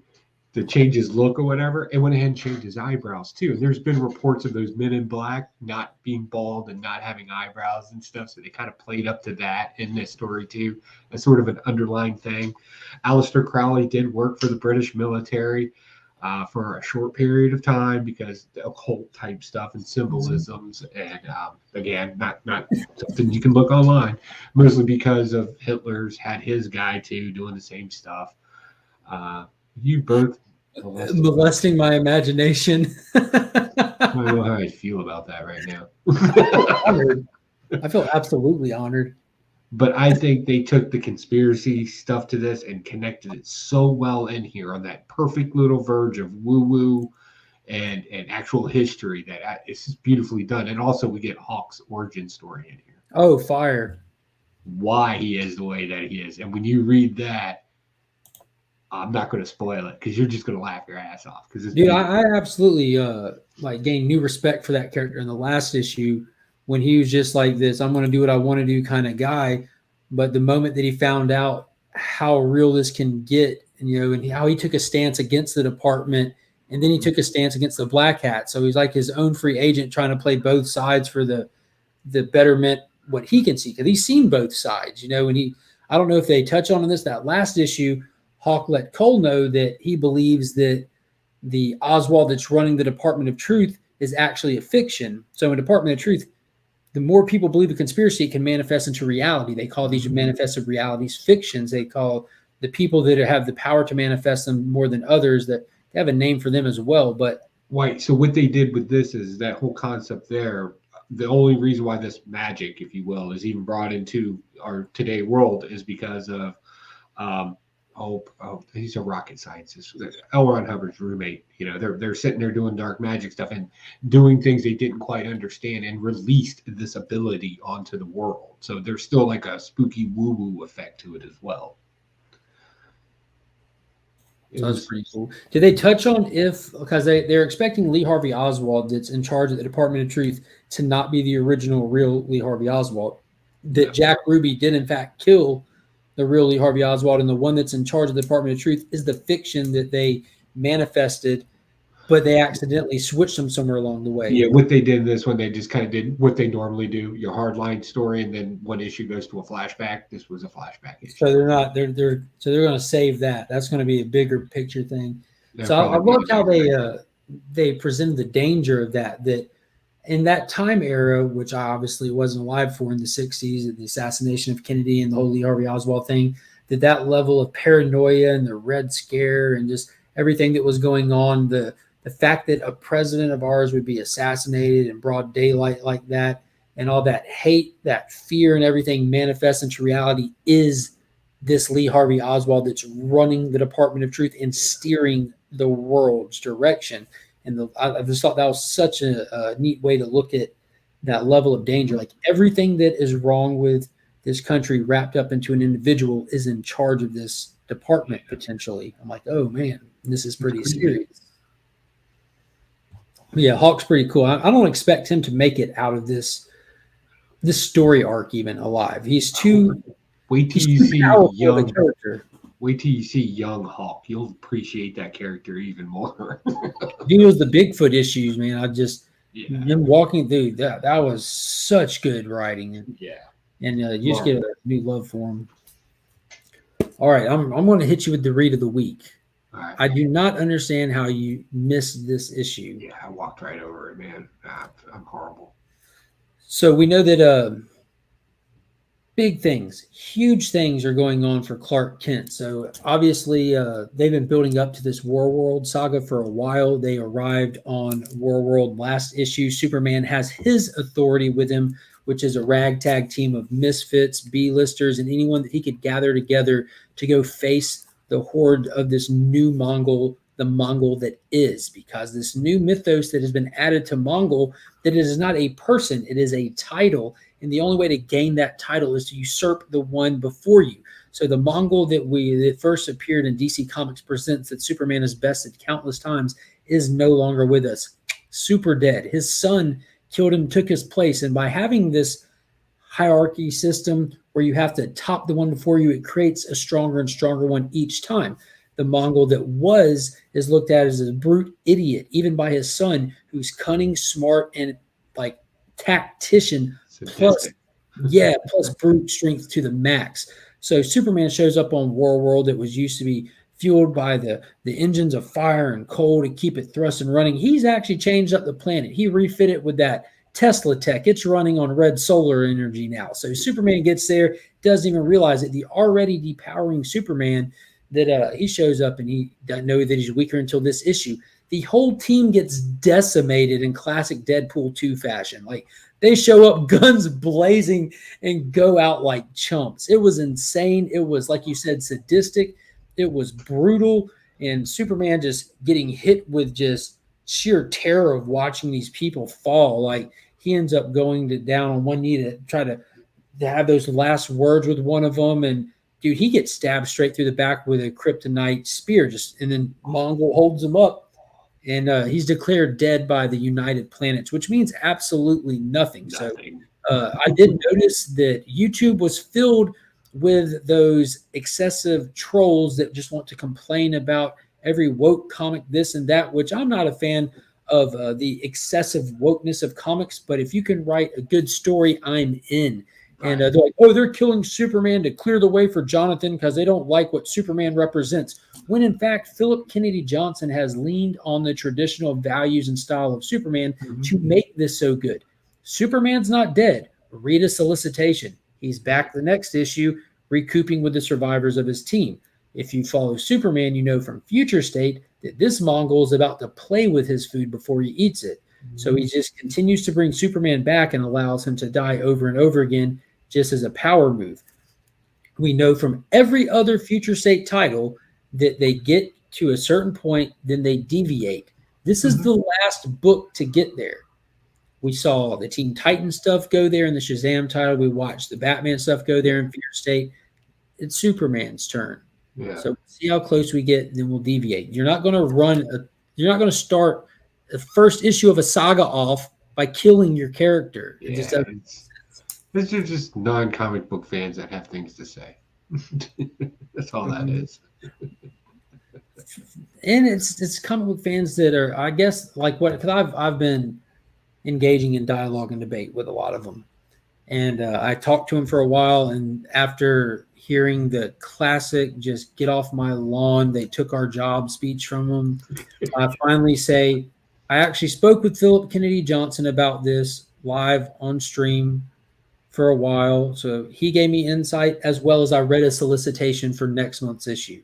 And they're like, oh, like, y'all don't do that. Y'all just listen to this person on this video crying and complaining. Like, come on, man. Come on. Yeah. But it bums me out mainly because this is a phenomenal era of Superman. Yeah, it's definitely been good. Right. So many people were honestly, and rightfully so, felt disheartened from the Bendis era because he made some dynamic changes with revealing his identity, getting him out of his normal job. He moved him away from the old guard, you know. And you can't do the same thing forever and it not be repetitive and just beat to death. Yeah. But we finally get a fantastic run. And if you're not going to pick it up, support it, and share its honest review and praises, other people aren't either. And they're going to find a different creative team eventually to do something drastically different and hope that that picks up and hits. So if you're going to be dishonestly reviewing them, intentionally or not, I'm going to be trying my best to counter it. Yeah. Pretty much if I don't review a comic book, you pretty much know my feelings on it. I didn't pick it up. It's not interesting. It's not. Well, don't listen to Joe on this one because this was good. I missed it this week. That's a different story. And good news, Martian Manhunter backup story. We've been having the Tales from Metropolis backup story in these, or the Midnighter backup stories in them, which have all been great. But they're leaning into Martian Manhunter stuff now. He's been strangely absent from stuff. So if you're excited to see what's going on with John Jones and where he's going to be popping up, be sure to check out the back pages of Action Comics. Definitely. So I'm kind of slowly getting into Superman, low key. And a lot of people have, man. Like a lot of people have. I begged and pleaded for people to jump on board when Philip Kennedy Johnson took over. And the people that have were like, this is not what I expected. This is actually really good. Yeah, yeah, the last year of Spider-Man, of Superman has just been great. I've been enjoying it. A lot of DC stuff. I remember, and it's so great that it happened at this time because of all that Power of X stuff was popping off, and then next thing you know, DC starts telling good stories, so I don't have to read garbage. I've got a couple of friends that are just diehard X-Men fans. And you know him, John's Comics with Kids is diehard X-Men. And young Brandon over on Comics Kings, he's diehard X-Men. Yeah. And it's I just enjoy messing with him about it. Like, Brandon said, I'm going to get more. Brandon's always trying to get me to read X-Men, and I promise him I will, but only back issues.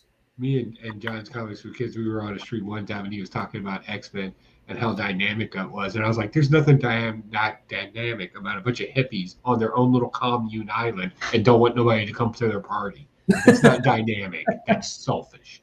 That's selfish. Yeah.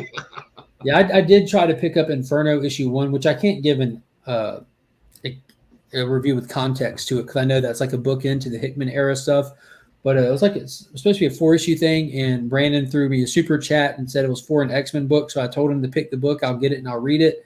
And I read it, and it was just a jumbled mess from a structure storytelling perspective. It was a jumbled mess, and it just did nothing to draw me in and actually push me further out.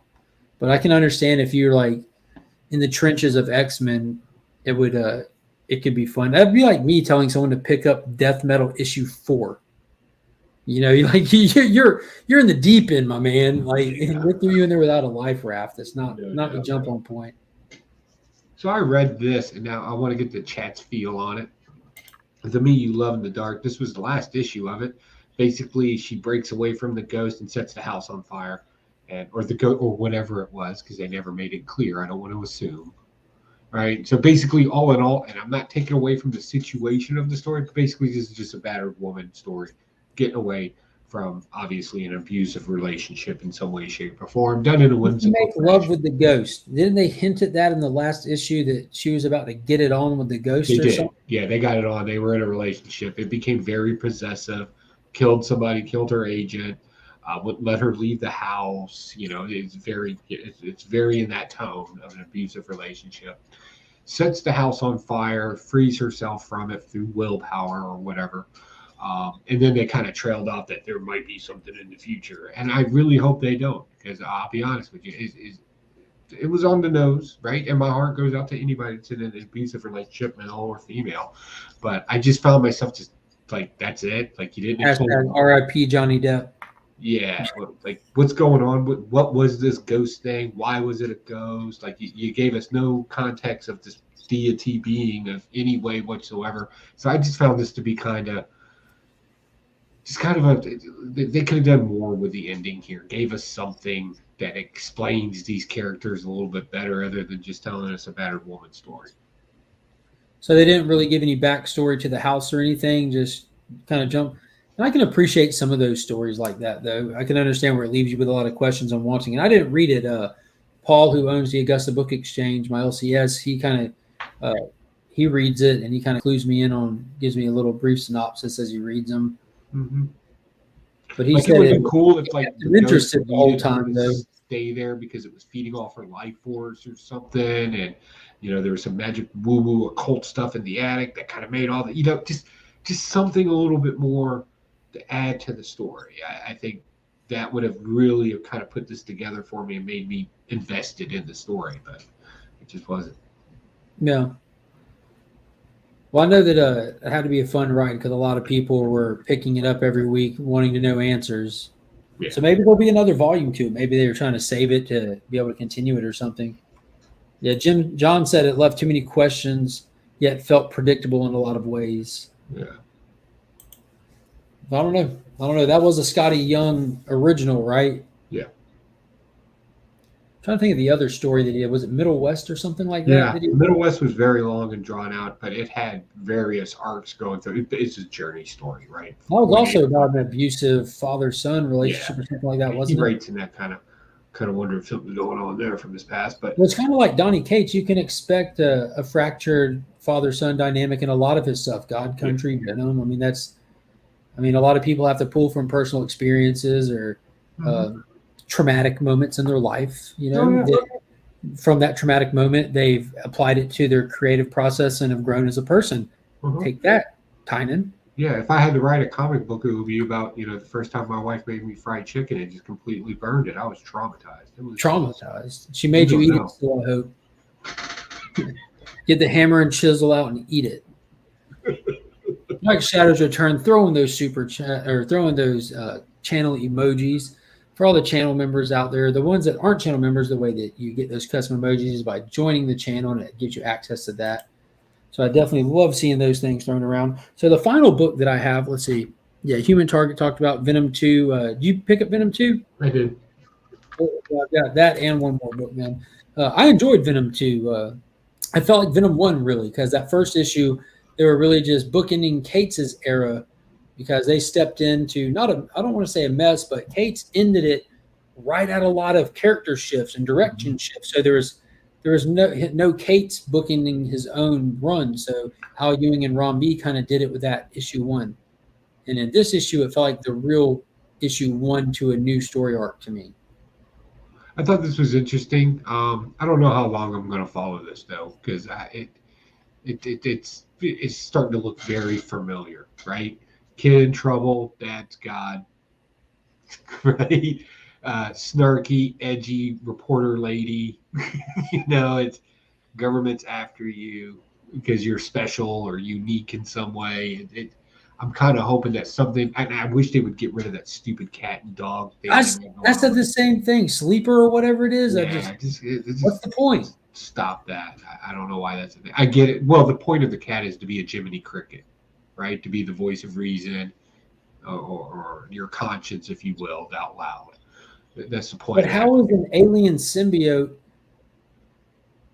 that on a foreign planet? What kind of dynamic happens on, was it Clintar, that they can assimilate better than the people that live here? I'm not that steeped into the lore of symbiotes, but I do know whenever it talks, it's usually a voice of, caution, reason, things like that. Whenever it gives advice and stuff, and I'm just like, I get it, that's fine, but a dog, a cat, like the guy's carrying a zoo with him. He's on the run. Everybody's going to notice the kid with a dog and a cat with him.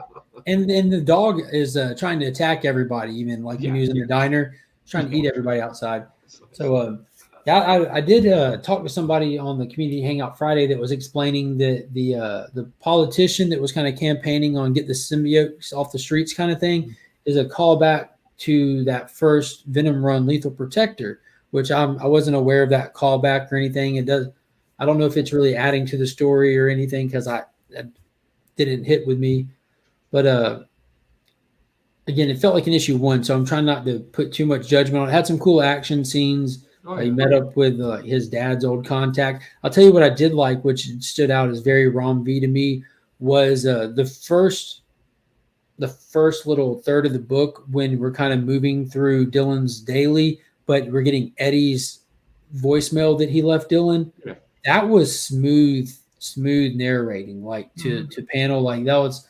I was feeling what it was trying to put off, like the emotional vibe it was trying to put off, that feeling of loss and trying to hold on, and like it did well with that. So that's the kind of stuff that I kind of expect from Ron B, though, that he's really good at. So I'm still wondering how much this book is going to be split between the two, between him and Al Ewing. So I'm definitely gonna keep up with it for a while. I definitely want to at least get this first story arc in. I've never been a big Venom guy anyways. I'm purely here for the creative team, the writers specifically. So if they hit, I'm gonna hang in there. But if it doesn't really blow me away, I have nothing invested in hanging on. Yeah, it's the same with me. Once I get, I'm like I said, I'll give it one more issue. If nothing's really catching me and dragging me into this story, I'll probably go back to and make sure I pick up my Action Comics on time. Work on that Justice League Incarnate. I'm telling you, you enjoyed Infinite Frontier. Oh yeah, that's all this is the next issue. What do you think is going to happen with Eddie and the Meridius? Wasn't that the big villain's name that pulled Eddie out of reality and through time at the end of issue 1? They kind of and then we didn't see anything in this issue about it. If we're to believe that Eddie is a god, if you will, of the symbiotes or whatever, then he hasn't gone anywhere. He's still there. He'll be back, no doubt. I'm pretty sure it will be probably during a major event. I bet you we're leading up to another major event in Marvel, and Eddie will be the thing that you have to rescue at that point. I'm wondering if they're using this Meritus character as a catalyst to kind of depower Eddie to get him back onto a more even keel. Yeah, so yeah. I mean, I've said he it. can actually battle, a Superman type character. Right? Yeah, I mean, I've said it before. He's a cosmic, omnipresent, handicapped, dysfunctional space daddy right now. So he's got too much going on. The whole what if Eddie was a cosmic deity, omnipresent, handicapped space daddy. We gotta backpedal a little bit. And I'm wondering if this Meritus character is something that could do that. And I'm wondering if they're just going to like destroy this whole hierarchy with the hive mindset of the symbiotes. Just like as much as they connected it and made it this whole hive concept where there's a king in black behind it all, it'd be super simple. Just with one stroke of a pen or type of the keyboard, hive mind broke, symbiotes free thought. Like it exists no longer. It's not written in stone. That's how symbiotes are going to be. They weren't that way before this. So I wonder how much that Donny Cates constructed in his time era is going to get chipped away at moving forward. So that part I am interested to see just from the creative standpoint behind it, because it's too ambitious right now. Yeah, it's a little bit much. Very biblical. Yeah. So last book up. This was from last week. It's Unborn #3. There's not really much I can say about this. It's a pretty straightforward book. The team has pretty much been decimated trying to mine the specific mineral on this planet for the sake of the Weyland-Yutani Corporation, pretty much, that is wanting this mineral back on Earth because Earth is slowly, resources are fading. But of course, whenever big corporations are involved in sci-fi books, they always have somebody there with a second objective. And now that they found this alien life species, they want it. They want samples, and it's wrecking them, decimating them.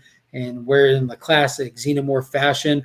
But there's a twist. Like they have stingers on these aliens that are able, if you get stabbed, you morph in John Carpenter style grotesquely into whatever you're touching, whatever's touching you. And they can even reanimate dead, and it's wicked. And there's just gung ho team, and it ends with the one team member left, Ellen Ripley style, bun in the oven. They're all kind of holding back from attacking her because they sense that about her, and it leaves us on this cliffhanger. So with one issue left, I have no idea where he's going to take it. Frank Gogol is writing this. He's doing a fantastic job.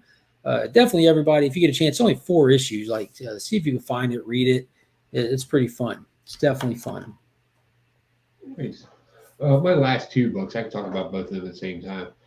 Fantastic Four. This is just a silly story. If you know anything about Power Pack and the Bentley 23 characters being a clone of the Wizard, the Wizard wants his kid back. That's how. So they literally go through a court hearing in here for custody battle.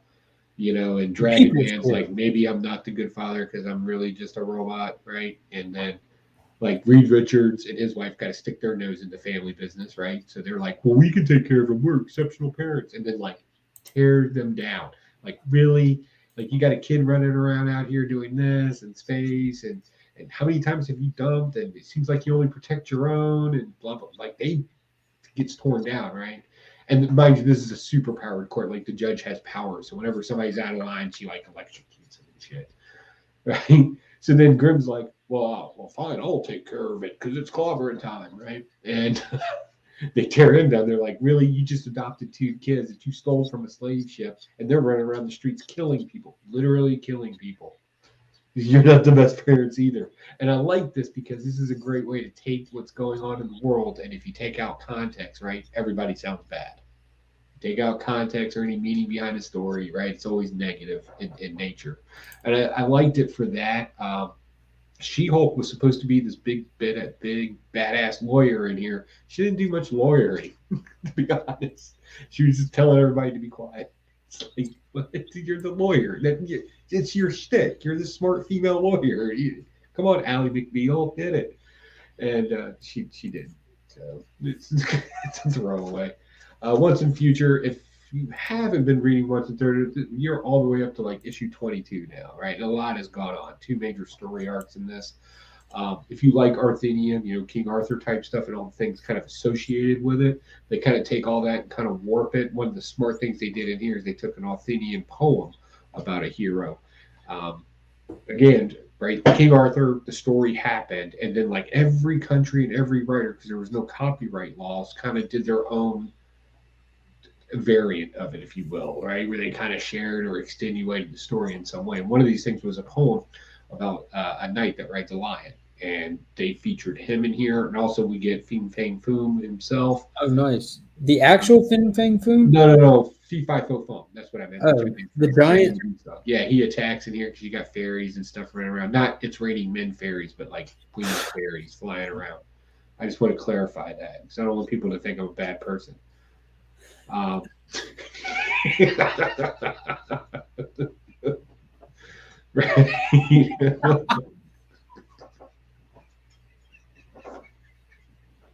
So all in all, it's a good comic book. It does miss on some issues, but this issue was a good one, and I enjoyed the story.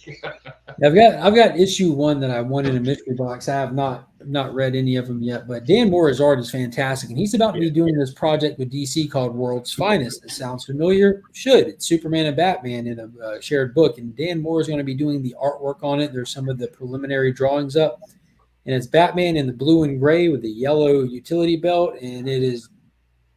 Damn, it looks good. So I'm definitely excited for that.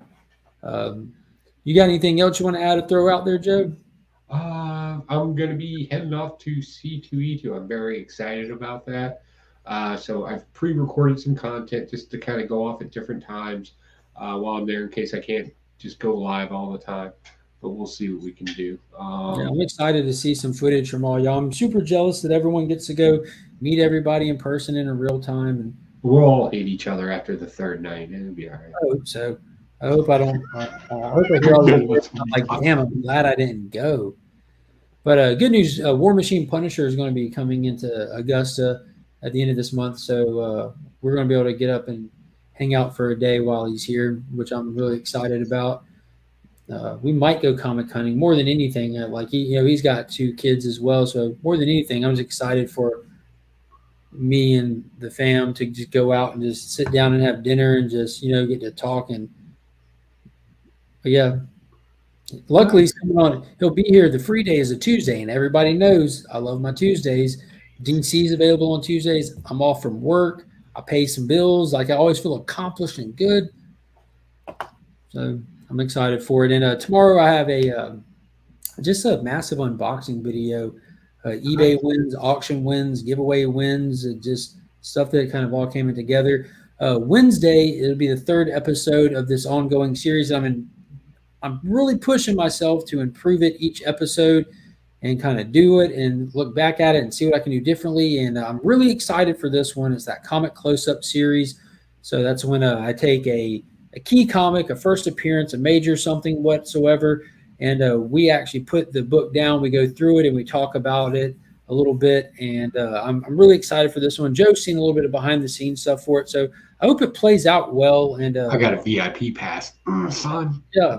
So I want to. This is more like the format I was thinking, and I'm hoping to get it more animated moving forward. And that's where hopefully what I'm doing with plus the new feature with the platform that I use to record and to stream from, it'll be able to figure it out and work with that and kind of get it more in line of what I picture in my head it wanting to be. So I'm really excited about it because it's something I'm really passionate about. Because it gets into the history of the characters and I love it's good stuff. You've been putting out good stuff. Like I said, I catch the 90% of my YouTubers while I'm in the garage working.